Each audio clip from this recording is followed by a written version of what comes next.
Quick, run!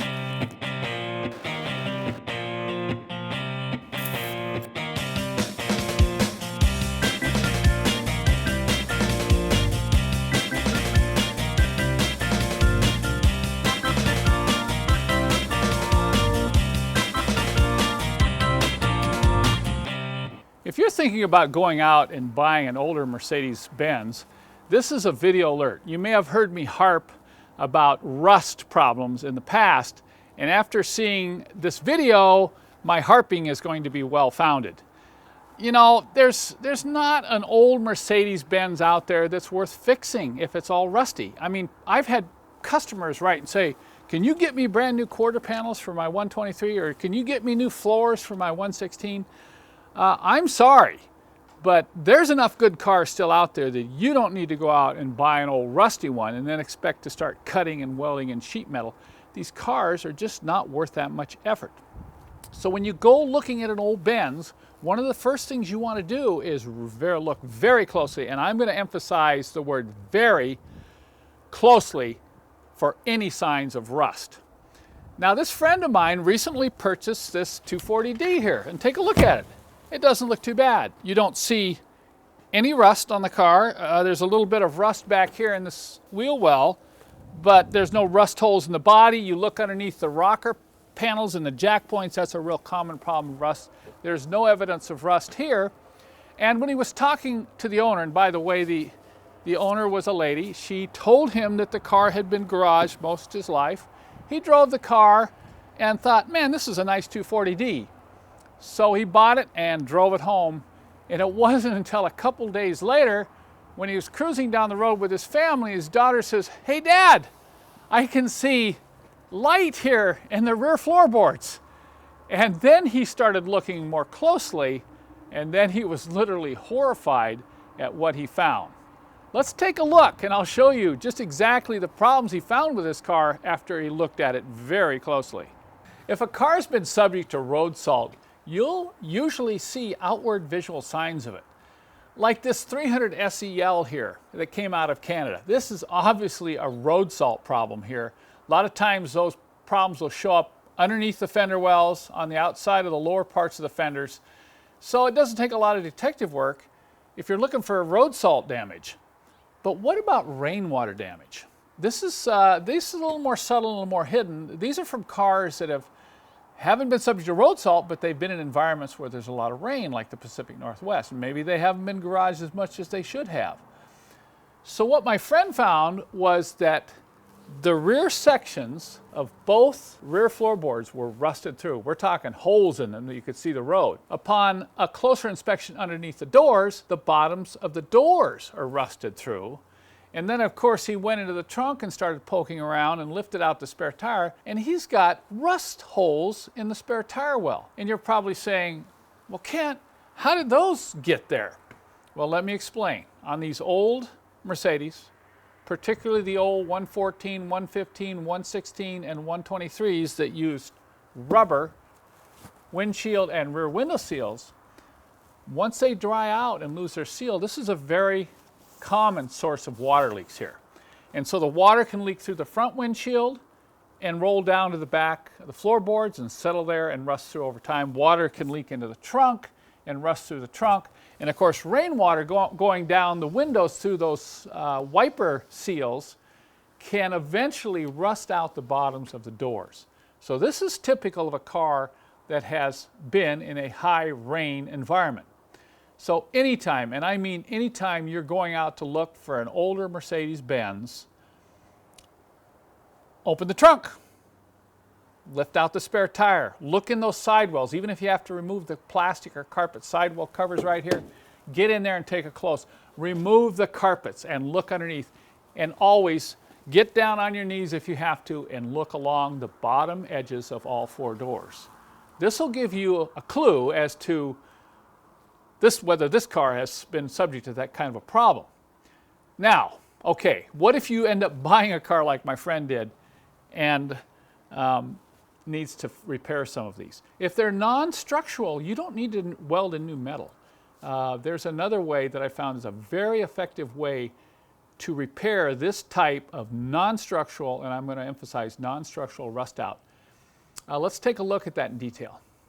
You know, I've been dealing with rust on old cars since I was a little kid. Take a look at this picture here of this rusty Model T my brother brought home. Now talk about extreme rust. And when I bought a 1934 Ford when I was 15, the very first attempt at fixing the rust holes in the lower rockers was masking tape. Yeah, that's right. I didn't know much else, but I put masking tape over all the holes on the lower part of the body, and then I primered the body.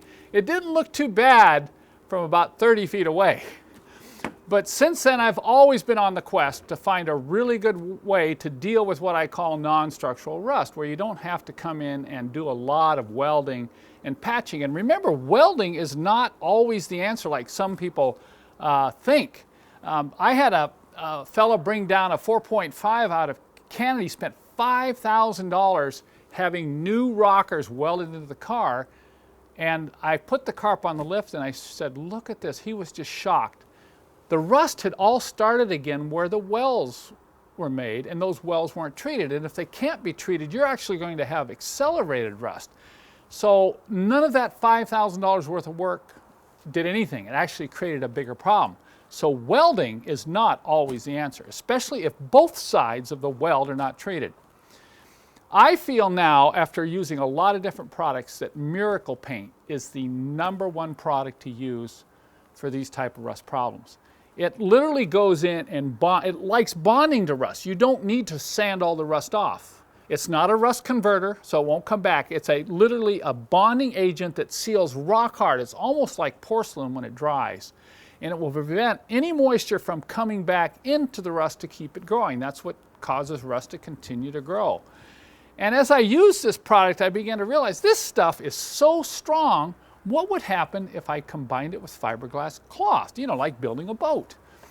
And then I began to realize as I experimented with different types of fiberglass cloth that I could use Miracle Paint and cloth to bridge over and strengthen holes like you've just seen in this 240D here.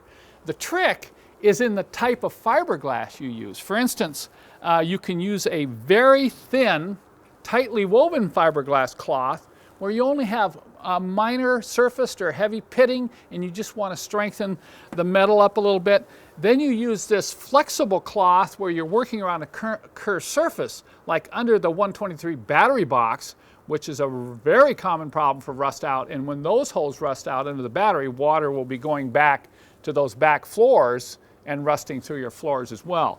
Then when you get into something like the trunk, where you have actual rust holes that are showing all over the place, you can use fiberglass mesh, similar to what they use when they're building boats, laying up boats with polyester resin.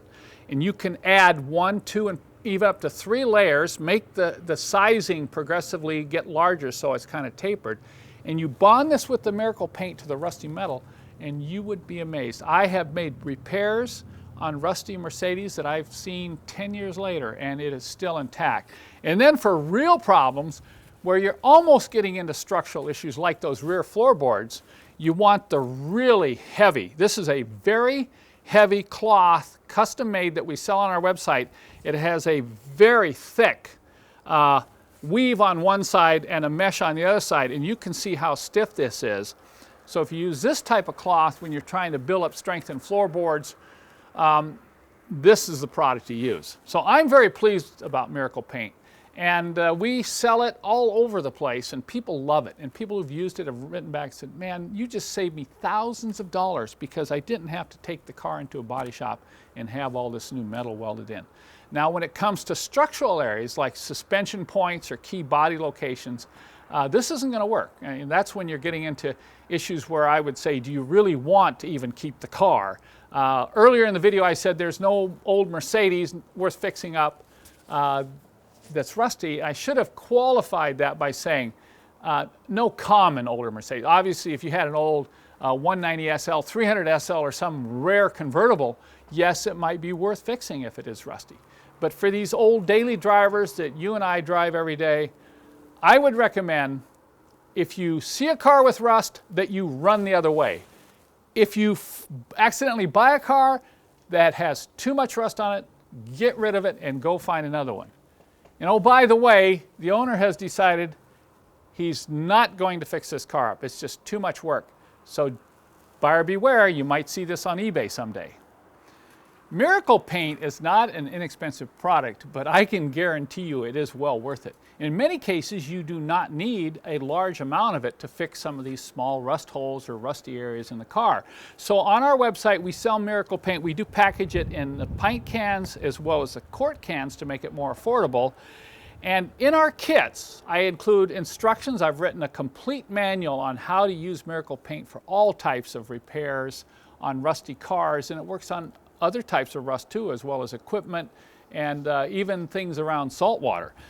Some of our kits, we package the thinner type fiberglass cloths in these packages, and we also sell the thicker mesh, the ones I showed you earlier. We sell that by the foot or the yard, and then we include these throwaway brushes, because once you use Miracle Paint, you throw away the brush. And the other thing is, I'm going to warn you right now, if you deal with this stuff, there's two things you have to remember. Never get it on your skin. It won't come off until your skin dries.